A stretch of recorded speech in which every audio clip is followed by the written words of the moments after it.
Hello दोस्तों, स्वागत है आप सबका एग्ज़ाम इनसाइडर के इस यूट्यूब चैनल पे। दोस्तों, जैसा कि आप सबको पता है कि हम अपने इस यूट्यूब चैनल पे आप सबके कॉम्पिटिटिव एग्ज़ाम्स में जो भी इंग्लिश पूछी जाती है उसकी प्रॉपर तरीके से और रेगुलरली बेसिस पे डेली तैयारी करवा रहे हैं।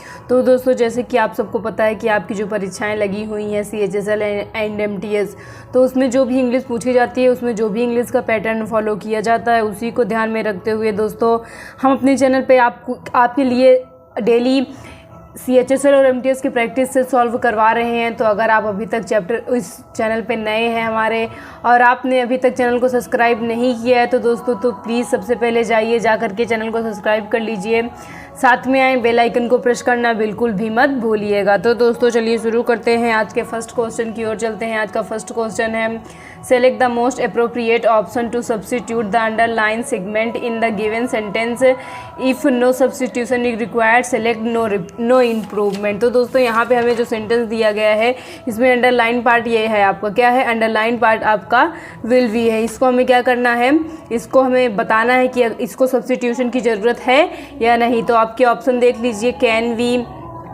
No improvement, wouldn't we, do we. तो दोस्तों आपका सेंटेंस है दोस्तों, we can't live without water, will we. तो दोस्तों यहाँ पे आपको बता दें ये जो सेंटेंस है वो कैसा है, निगेटिव सेंटेंस का क्वेश्चन टैग कैसा होता है, अफर्मेटिव। ये सेंटेंस कैसा है, निगेटिव, तो इसका जो क्वेश्चन टैग होना चाहिए वो क्या होना चाहिए, अफर्मेटिव होना चाहिए। तो ऑक्सिलरी वर्ब का पहले भी यूज़ करते हैं, देन सब्जेक्ट का, फिर लास्ट में क्वेश्चन मार्क है। तो क्या देखिए यहाँ पे हमारा वर्ब क्या है दोस्तों, ऑक्सिलरी वर्ब क्या है, कैन। तो जब इसका हम क्वेश्चन टैग बनाएंगे तो क्या बनेगा, सबसे पहले कैन लिखेंगे, देन सब्जेक्ट हमारा क्या है, वी, उसके बाद क्या लगाएंगे, क्वेश्चन मार्क लगाएंगे। तो यहाँ पे विल वी को किससे सब्स्टिट्यूट किया जाएगा दोस्तों, कैन वी से सब्स्टिट्यूट किया जाएगा। तो आपका जो फर्स्ट वाला ऑप्शन है परफेक्ट हो जाएगा। नेक्स्ट क्वेश्चन देखते हैं दोस्तों, आपका नेक्स्ट क्वेश्चन है, select the most appropriate meaning of the given idiom. Select the most appropriate meaning of the given idiom. आपका ईडियम है दोस्तों ऑन टेंटर हुक्स।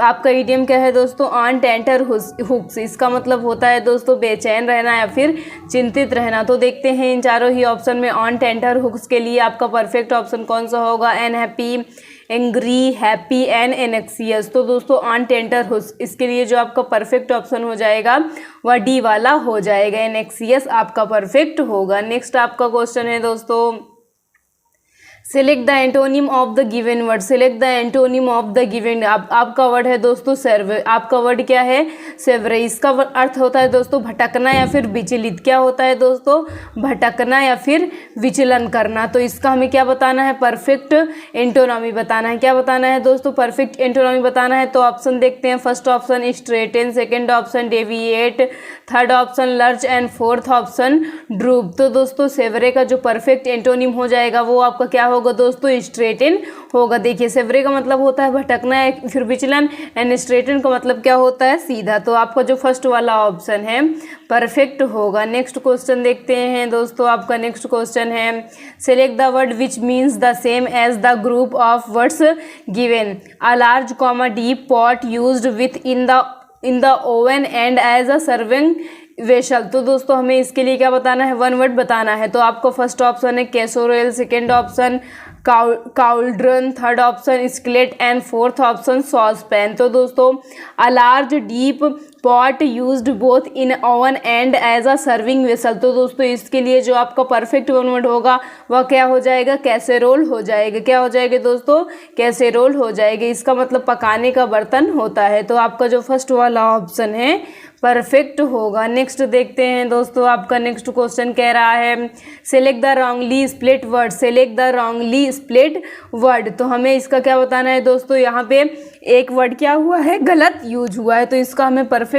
यानी सही बताना है कि कौन सा वर्ड यहाँ पे गलत लिखा गया है। फर्स्ट ऑप्शन है noticeable, second option negligible, third option neighbouring and fourth option nuisance. तो दोस्तों आपको बता दें यहाँ पे जो वर्ड आपका गलत लिखा गया है वह कौन सा है, नोटिकेबल है। क्या है दोस्तों, नोटिकेबल है। इसकी जो करेक्ट स्पेलिंग होगी वो क्या होगी दोस्तों, NOTICEABLE।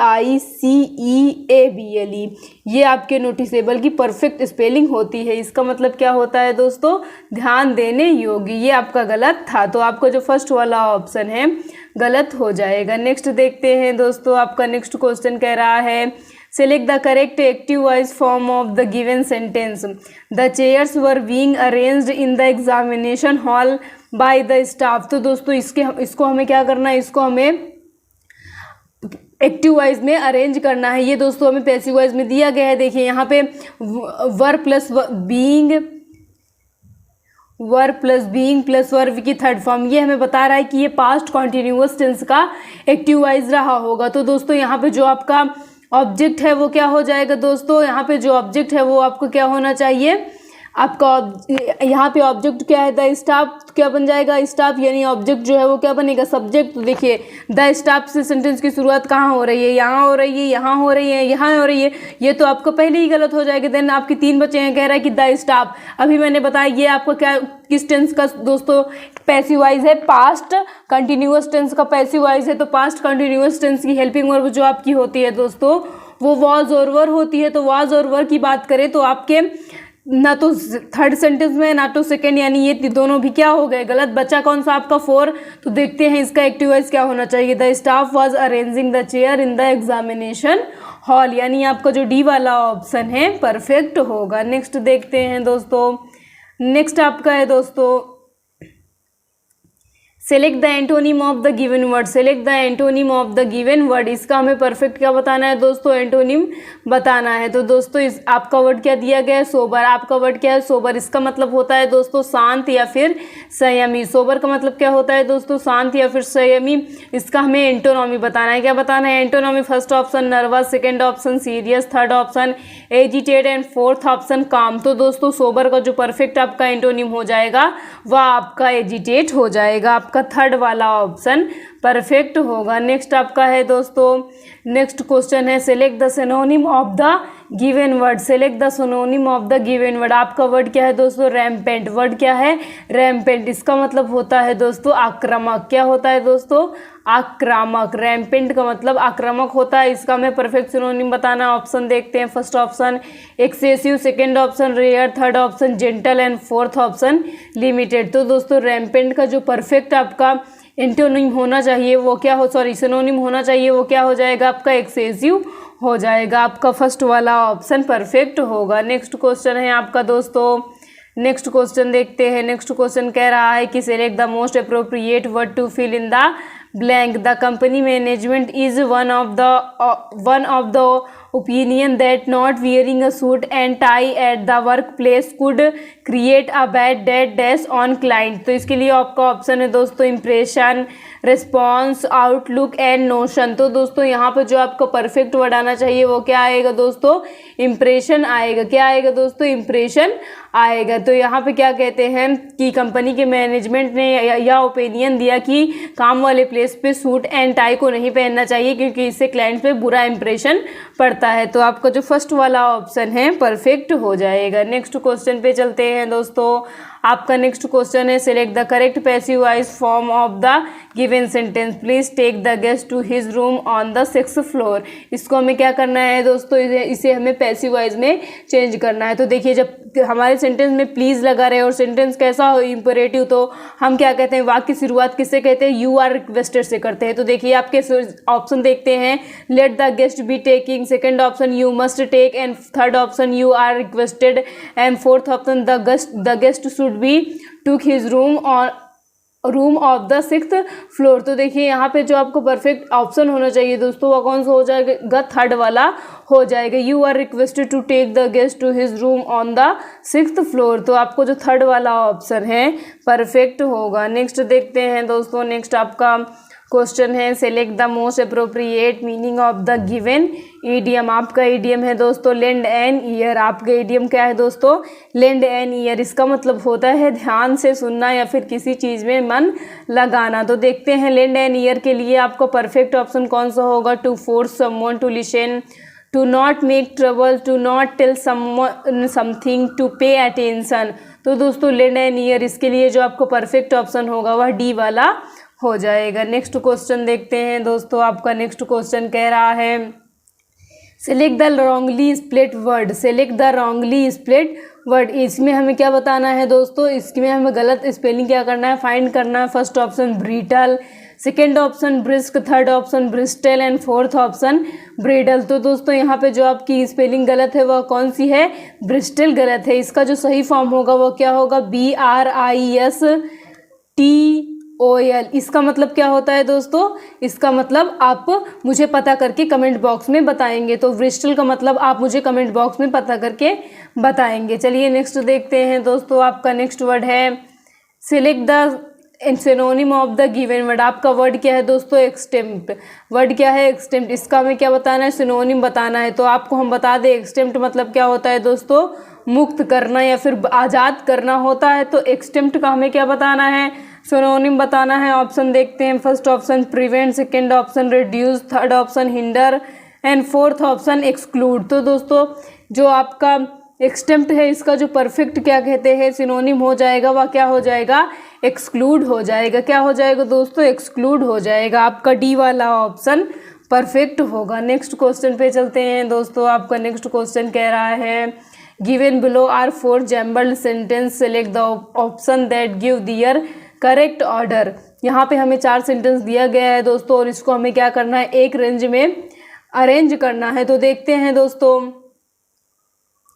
फर्स्ट देखते हैं, it has been a leading producer of both industrial and agriculture goods. The United State of America hold a dominant position in the world because of its high economic development, because of its high innermost output, the United States has major share the world trade. It is also a leader in the development and application of innovation technology. तो दोस्तों यहाँ पे जो आपका पहला sentence है यानी B वाला जो सेंटेंस है वो पहला आना चाहिए। तो बी वाले से वाक्य की शुरुआत किस में हो रही है, यहाँ हो रही है और यहाँ हो रही है। तो ये दोनों आपके वैसे ही गलत हो गए। कौन से दोस्तों, पहला और चौथा आपका वैसे ही गलत हो गया। देन आपका नेक्स्ट देखते हैं, यहाँ पे आपका जो बी से सेंटेंस की शुरुआत हुई है, यहाँ पे हमें इससे रिलेटेड कितने ऑप्शन दिए गए हैं दोस्तों, इससे रिलेटेड हमें 4 ऑप्शन दिए गए हैं, सॉरी 2 ऑप्शन दिए गए हैं। उसके बाद यहाँ पे आपका देखिए सेकेंड सेंटेंस है the United State of America holds a dominant position in the world because of its high economic development. And second sentence यहाँ पे क्या आएगा, it has been leading a producer of both industrial and agriculture goals. यानी यहाँ पे जो आपका B वाला ऑप्शन होना चाहिए दोस्तों वो परफेक्ट होगा। नेक्स्ट देखते हैं दोस्तों, नेक्स्ट आपका क्वेश्चन है दोस्तों direction question number 15 to 19 in the following passage some words have been deleted, fill in the blank with the help of the alternative given, select the most appropriate option of each blank. तो देखते हैं दोस्तों आपका ये passage दिया गया, इसमें से जो कुछ वर्ड्स हैं वो हट गए हैं या फिर डिलीट कर दिए गए हैं, तो उन्हीं वर्ड्स को हमें क्या करना है, फिल करना है। तो दोस्तों यहाँ पे देखिए, यहाँ पे आपका ये जो 90 है वो क्या हो जाएगा 50। ये आपका 50 नंबर क्वेश्चन है एंड ये आपका 60 नंबर क्वेश्चन है, ये आपका 70 है, ये आपका 80 एंड ये 90। ये देखिए हम जैसा कि मैंने आपको बताया कि हम प्रीवियस ईयर क्वेश्चंस करवा रहे हैं दोस्तों आपके प्रैक्टिस के लिए। तो ये जो क्वेश्चन है दोस्तों प्रीवियस ईयर से लिया गया है, तो वहाँ पे ये क्वेश्चन कौन सा था 91, 92, 93 था, इसीलिए यहाँ पे चेंजेस नहीं किए गए, मैं आपको बता देती हूँ। तो चलिए देखते हैं, during the region of Aurangzeb the last of the Mughals there had have been was are war. तो दोस्तों यहाँ पे आपका परफेक्ट ऑप्शन कौन सा होना चाहिए, तो दोस्तों देयर, यहाँ पे आपका जो परफेक्ट ऑप्शन होना चाहिए वह क्या होना चाहिए, यहाँ पे देखिए क्या कहते हैं, जो सेंटेंस है, सेंटेंस की शुरुआत किससे हो रही है, देयर से हो रही है। अगर देयर का प्रयोग सब्जेक्ट की तरह होता है तो ऑक्सिलरी वर्ब आने के बाद जो ऑक्सिलरी वर्ब अपने बाद आने वाले शब्द के अनुसार होती है। तो यहाँ पे खाली स्थान के बाद कौन सा वर्ड आया है दोस्तों, प्लूरल वर्ड आया है। क्या आया, रिवोल्ट्स आया है। क्या आया है, रिवोल्ट्स आया है। तो जाहिर सी बात है यहाँ पे वर्ब जो होगी वो भी क्या होगी, प्लूरल होगी। तो आपको जो परफेक्ट ऑप्शन हो जाएगा दोस्तों वह क्या हो जाएगा, डी यानी वर हो जाएगा। आगे देखते हैं, revolts against the empire dash these this that it. तो दोस्तों देखते हैं यहाँ पे कौन सा रिवोल्ट, देखिए रिवोल्ट के बाद रिवोल्ट के बारे में कहा गया है, जो सिख जाट और मराठा का विद्रोह था। तो यहाँ पे क्या देखिए, यहाँ पे औरंगजेब के खिलाफ बहुत से जातियों ने विद्रोह किया। तो दोस्तों यहाँ पे बहुत सी यानी बहुवचन का बोध हो रहा है, तो दीज का प्रयोग यहाँ पे आपका परफेक्ट होगा। देखिए, these were the revolts of the Maharashtra, the Sikh, the Jat and dead dash. First option many, second option is, third option every and fourth option more. तो दोस्तों यहाँ पे कौन सा वर्ड यूज होना चाहिए, यहाँ पे आपका मेनी जो है वो एकदम परफेक्ट होगा, मेनी अदर्स। देन आगे देखते हैं, after the death of Aurangzeb the Mughal empire began to dead dash, disperse, disrupt, disturb, disintegrate. तो दोस्तों यहाँ पे जो आपको परफेक्ट वर्ड आना चाहिए वो क्या आ जाएगा, डिसइंटीग्रेट हो जाएगा। यानी औरंगजेब की मृत्यु के बाद जो मुगल साम्राज्य है वो धीरे धीरे पतन की ओर जाने लगा। The country soon had dash into smaller terrorist, many of which became more और less independent, broke up, broke in and broke out. तो दोस्तों यहाँ पे जो आपका परफेक्ट वर्ड यूज होगा कि देश शीघ्र ही छोटे छोटे प्रदेशों में क्या हो गया, टूट गया, यानी ब्रोक अप। आपका बी वाला ऑप्शन दोस्तों परफेक्ट होगा। दोस्तों ये जो आपका क्लोज टेस्ट है इसको आप अच्छे से सॉल्व करने की कोशिश किया करिए और प्रयास किया करिए कि आपके क्लोज टेस्ट में एक भी क्वेश्चन या एक भी आपके जो फिल इन द ब्लैंक्स है वो गलत ना हो। चलिए नेक्स्ट क्वेश्चन की ओर चलते हैं। आपका नेक्स्ट क्वेश्चन है, select the most appropriate word to fill in the blank. India is the second largest dead dash of the cotton in the word. First option creator, second option producer, third option grower and fourth option manufacturer. तो दोस्तों India जो है वो पूरे विश्व में second producer है किसकी, कॉटन की। तो आपको जो बी वाला ऑप्शन है परफेक्ट होगा। नेक्स्ट देखते हैं दोस्तों, नेक्स्ट आपका कह रहा है, इन the sentence identify the segment which contains the grammatical error. The Doon valley with all it's sides look beautiful at night from the top of the mountain. यहाँ पे हमें क्या करना है दोस्तों, यहाँ पे हमें सेंटेंस में एरर फाइंड करना है। तो आपके ऑप्शन है, look beautiful from the top width all it's sides and at night. तो दोस्तों यहाँ पे जो आपको बता दें किस पार्ट में एरर है दोस्तों, यहाँ पे आपके दून वैली, यानी यहाँ पे जो आपका एरर पार्ट है वह कौन सा हो जाएगा दोस्तों, फर्स्ट वाला हो जाएगा। देखिए दून वैली सिंगुलर है तो लुक के साथ किसका यूज होना चाहिए दोस्तों, सिंगुलर वर्ब का यूज, लुक का सिंगुलर फॉर्म यूज होना चाहिए, यानी लुक के बजाय क्या यूज होना चाहिए, लुक्स यूज होना चाहिए। यहाँ पे आपका यही गलत है। नेक्स्ट देखते हैं दोस्तों, नेक्स्ट क्वेश्चन आपका कह रहा है, select the word which means the same as the group of words given. Flower or leaves woven together in a circle for placing on a coffin or a grave. Flowers of leaves woven together in a circle for placing on a coffin on a grave. इसके लिए one word देखते हैं। First option bunch, second option wreath, third option bouquet and fourth option garland. तो दोस्तों इसके लिए जो आपका परफेक्ट वन वर्ड होगा वह व्रीथ हो जाएगा। आपका बी वाला ऑप्शन परफेक्ट होगा। नेक्स्ट देखते हैं, नेक्स्ट आपका है दोस्तों, in the sentence identify the segment which contains the grammatical error. The Japanese artist Yo Nagao was busy splashing the wall from colours. तो देखते हैं यहाँ पे किस पार्ट में एरर है दोस्तों, splashing the wall, the Japanese artist was busy from colours. तो दोस्तों आपको बता दें यहाँ पे कौन से पार्ट में एरर है, यहाँ पे आपका दोस्तों डी वाले पार्ट में एरर है। कौन से वाले पार्ट में एरर है दोस्तों, डी वाले पार्ट में एरर है। तो चलिए आज के नेक्स्ट क्वेश्चन की ओर चलते हैं। आपका नेक्स्ट क्वेश्चन है दोस्तों, select the most appropriate option to substitute the underline segment in the sentence. If no substitution required select the no improvement. His school was 7 kilometer away from his house. I wondered how he covered so long distance daily on foot। यहाँ पे दोस्तों हमें क्या करना है, underline part को बताना है कि ये कहाँ से गलत है। तो दोस्तों आपको बता दें कहाँ से कहाँ तक का पार्ट जो है वो आपका अंडरलाइन है, सो लॉन्ग डिस्टेंस। यहाँ पे जो आपका अंडरलाइन पार्ट है दोस्तों वो क्या है, so long distant.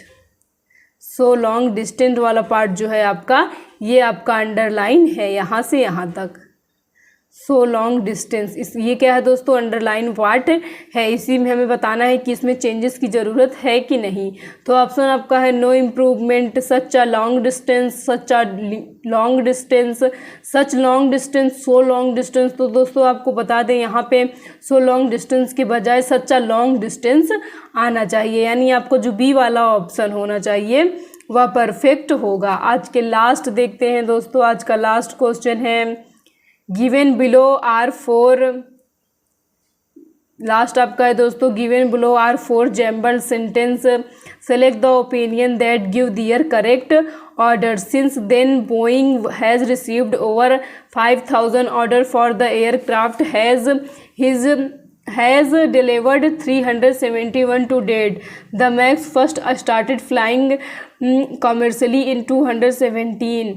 Boeing had huge hopes for its 337 Max aircraft and viewed it as a key part of its future. However, the company's market value has plummeted by near $60 billion since the crash in Ethiopia। तो दोस्तों हमें इसे क्या करना है, एक क्रम में अरेंज करना है। तो दोस्तों यहाँ पे आपको बता दें कि यहाँ पे जो थर्ड वाला सेंटेंस है वो पहले यूज होना चाहिए कि Boeing had huge hope for its 737 max aircraft and view as a key part of its future. तो देखिए थर्ड से सेंटेंस की शुरुआत कहाँ से हो रही है दोस्तों, फर्स्ट वाले में हो रही है, तो आपका यही इसका अरेंजिंग ऑर्डर हो जाएगा। तो दोस्तों आज के इंग्लिश का जो हम प्रैक्टिस सेट करवा रहे थे यहीं पे समाप्त होता है। हम उम्मीद करते हैं दोस्तों आपको हमारे वीडियोस अच्छे लग रहे होंगे। हम अपने वीडियो में आपको जो भी पढ़ा रहे हैं, जो भी समझा रहे हैं वो आपको अच्छी तरह से समझ में आ रहा होगा। दोस्तों अगर आप अभी तक चैनल पे नए हैं और आपने अभी तक चैनल को सब्सक्राइब नहीं किया है दोस्तों, तो प्लीज़ सबसे पहले जाकर चैनल को सब्सक्राइब कर लीजिए, साथ में आए बेल आइकन को प्रेस करना बिल्कुल भी मत भूलिएगा। थैंक यू दोस्तों।